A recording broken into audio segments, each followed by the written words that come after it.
Hello, hello. It's Tuesday and it's our live love talk. I am trying to get on Instagram. There we go. So, hi. Today we are going to be talking about a super important subject. If you are a woman, if you are dating and trying to find and create an amazing relationship with a high quality man, with a real man, not with a boy. And there are a lot of those out there. Now, something that sometimes happens is a man that has his act together, that knows what he wants, knows how to get it, a man that is about something else in life that himself, a man that is interested in the dynamics between women and men, and a man that is interested in growing and doing something, leaving a legacy. That's what I call a high quality man, a man that is healthy, that is trying high. So those kind of men, there are a lot of men like that out there. They are everywhere. But the thing with those men is they have a lot of options. They do. They have a lot of options. So when it comes to creating and finding love with a man like that, of the kind of man you want, sometimes it gets a little bit tricky. Okay, so and our emotions, our feelings, they all get in the way, and it can be very discouraging for women to navigate this dating scene where most of you probably, if you are dating and you are putting yourself out there, you are finding men that you are not interested, or the men that you are interested in, they are not really interested in you. Or maybe in this year 2024 you went on a few dates, and maybe you had a serious relationship for a little while, but somehow he got busy, or his ex came back, or something happened and you are feeling a little bit discouraged about this. So we are going to talk today how to manage that, how to manage our emotions, how to manage our feelings. Is that, are we supposed to be managing them? Are we supposed to be conquering them? All these are very good questions. And I always like to say that the quality of our life, the quality of our love life, is completely equal to the quality of the questions that we ask to ourselves. So these are the things that we are, hi, sir, that we are going to be answering today. So the first thing I want to share with you to make it, I want to make it very concise and very juicy for you, is that there is a distinction between emotions and feelings. And the difference between emotions or feelings, it's really important to understand. This is something that we have never been taught. This is something that we have never been taught in school. We have never been taught through our caregivers. We have never been taught through our culture. Our culture really puts the emphasis on our IQ, our intellect, on us learning skills to succeed in the workforce, to make more money, to be successful in those areas of life. But really, there is no emphasis yet, for the general masses at least, on this area of emotions and emotional intelligence. It's huge. It's really, it's the most important area, intelligence, to master if we want to create and find true love, if we want to be in a relationship that is amazing. This is the area that really matters the most. The most is our emotional intelligence. So that's what we are dealing with today. So I don't want you to feel bad if you don't know about this and you feel like you should know because you are 25, you are 30, and you are very successful, and you are very smart, and you are like, oh my God, how come I don't know these things? Well, you nobody ever taught you this. And actually, these kind of conversations are conversations that happened usually in private settings, in during therapy or during coaching, when people are paying for these kind of things. So, but I want to plant a seed today in you to show you that there is a way to navigate all this turmoil that goes on in us as women, all these feelings, all these emotions. There is a way that we can stop them from making us a victim of them, and we can regain our power because we always had it. We always had this power over our feelings, over our inner life. It's just that we have never been told that we do, and we have never been taught the skills and the abilities to do it. Worst case scenario, we have been shamed from them for them.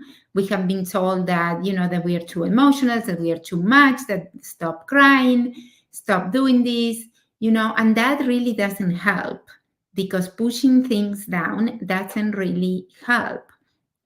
And there is also a conversation on, on social media, on different areas, blogs, that are also very confusing, because they're saying that we should be who we really are in order to find love and create true love. And we should just be ourselves, and that the right man should accept us for who we are, words and all. And there is that message can be very, very, very misunderstood, because there is a lot of truth in that. We shouldn't have to twist into a pretzel in order to get a man's love and affection and loyalty. For sure, we shouldn't do that. I'm not saying that. But also, if you have been single for a while, if you are like chronically single, and you meet men, and those men don't they're good men, okay, we are not talking about the boys or the dark triad, the bad guys. If you have been following for a while, you know that I always talk about healthy men, high quality men. If you have been dating good men and they don't seem to stay with you, for some reason they seem to leave, I want you to consider that there may be some ways that you show up that are pushing those men away. Okay. And usually that has a lot to do with our emotions, with our feelings, with our inner life. Okay. So let's dive in. I think I gave you enough context, and so let's dive in and see, what are emotions and what are feelings, and what can we do about it so they stop victimizing us. Emotions are things that they just show up. It's not something that we have control over. An emotion is fear. And let's say, for example, like me, I am afraid of roller coasters. I am really afraid of them. So if I go to Disney World and I get into one of the advanced roller coasters, I will feel fear. That is an emotion, and I cannot control it. It's there. It's fear, and it's taking all over me. It may make my mouth dry. It may make me want to hold on into the seat. It may make me, just stop, freeze, get very, very quiet and tight, or it may make me want to fly, and I may want to start, I may start screaming, stop it, because I want to remove myself from the situation. So those are emotions. If somebody does something really good for you, you feel happy. And that is an emotion. That is something that comes automatically. It's like almost like a biological response to the event. Okay. So with emotions, there is not much we can do but feeling them. That's the only thing we can do to move through in a healthy way and to not allow them to take over us and become the next part, which is the feeling, okay?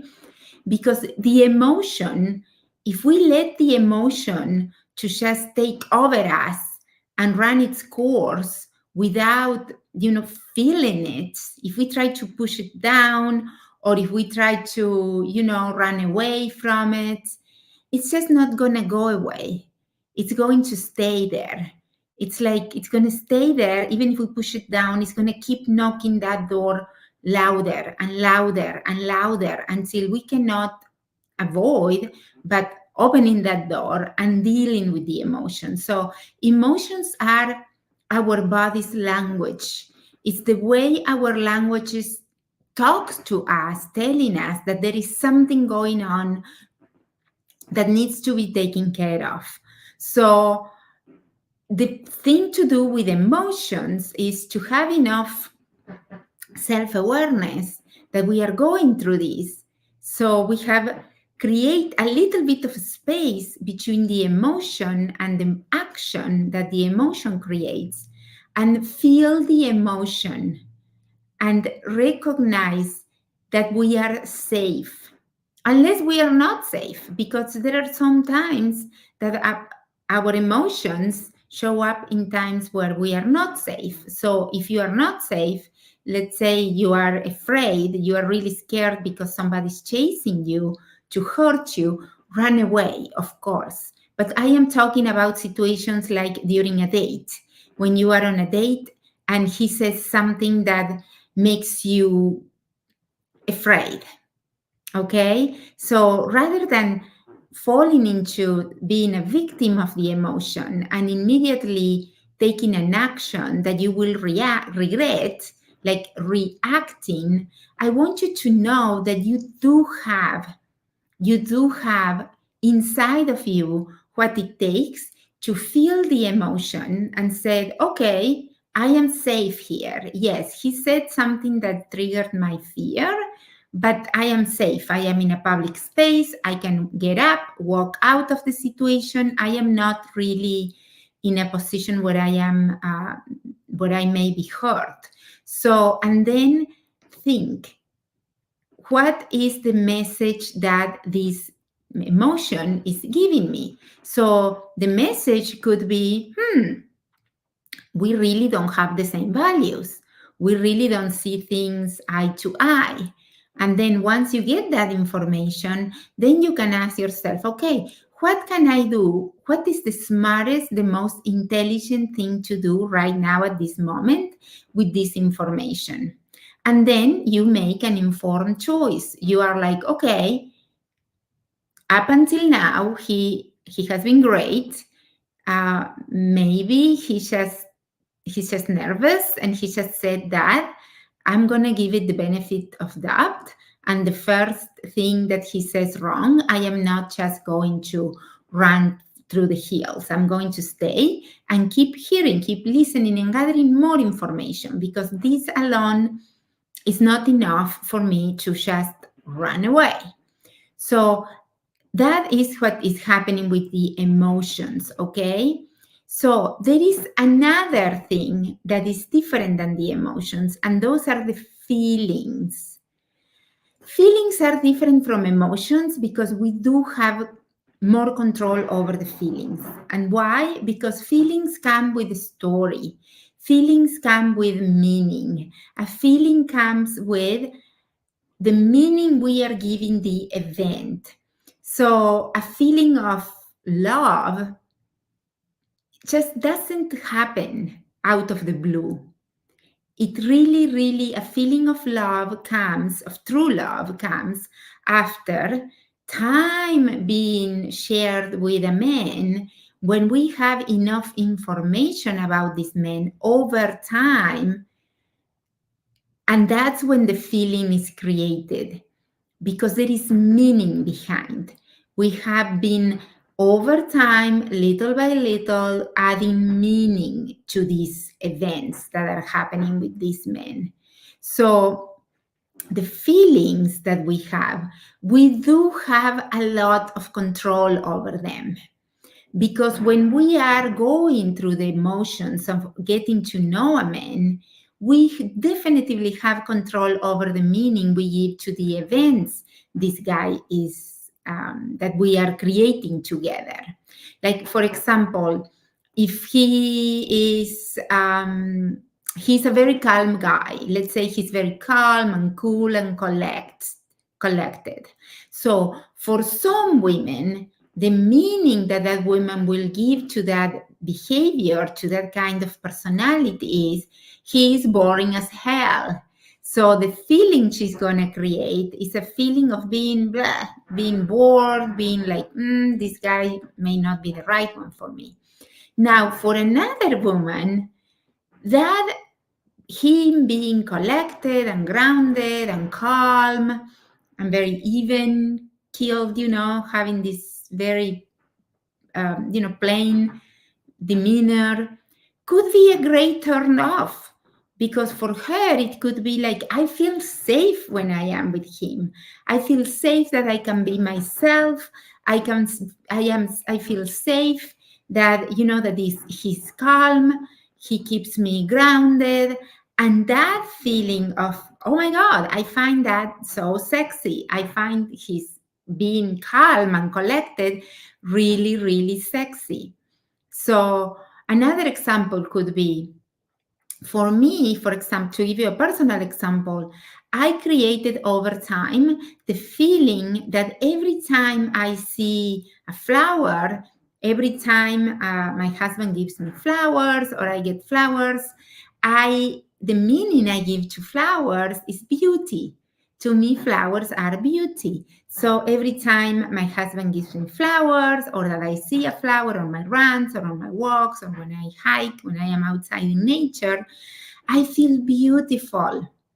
But that is the meaning that I give to my feelings, okay? To the feeling of looking at a flower. So there is a big, big difference between the two of them. And knowing that difference is going to allow you to come up to the third part of this conversation of today. That is, what do we do? How do we manage this? How do we navigate our feelings and our emotions in a way so we can stay in a good inner space? We can be emotionally intelligent and have room for really, really assessing what is happening with with a cool head, and not being pulled away in so many different directions through our emotions and feelings. So the solution to this is to have an intention, to live an intentional life, to have an intention for who we want to be, for what do we want to experience. So every time we meet a new guy on the dating apps, or we meet a guy on on a real life, our friends introduce him to us, or through family, or through a work meeting, or whatever it is that we meet somebody in real life. So we have an intention of, how do I want to feel? How do I want to feel when I am with this person? Do I want to feel excited? Do I want to feel playful? Do I want to feel like a little bit mischievous? Do I want to feel sexy? Do I want to feel, having an intention for how you want to be in those situations will give you like an anchor. It's going to give you an anchor that is going to allow you to be yourself, because you decide who you are going to be, but it's intentionally. It's not just, following our emotions and feelings as they come. We are emotionally intelligent. We are emotionally controlled. We can control ourselves. And that will give you a lot of freedom. that will give you a lot of power. That will allow you to sit in front of a guy that you really like and look at him on the eye and smile and just feel that power inside of you, that you are looking at him and you feel good about it, rather than being all shy and like distressed and anxious. So the key to this is having an intention of who you are going to be, how you are going to show up, and stick to that intention. Practice that intention, and over time it's going to get a lot easier, and it's going to be like you. It's going to feel like you. At the beginning, it's not going to feel like you. It's going to feel like like a coat, like a blazer that doesn't fit. It's going to feel like, oh my God. But over time, because you practiced and practiced and practiced, you are going to start to feel more confident. You are going to feel more competent. And there is something in psychology that says that competence breeds confidence. And I want to wrap it up with this today. So, because I have another meeting. So, competence breeds confidence. So, the more you practice being emotionally intelligent and having an intention and feeling the emotions and having an intention for how you want to feel, the more you are going to feel competent. And the more competent you feel, the more confident you are going to be. So, it's a beautiful cycle that I hope you jump in. Let me know in the comments if you have any questions. I have to go. I have another event in a minute. Bye.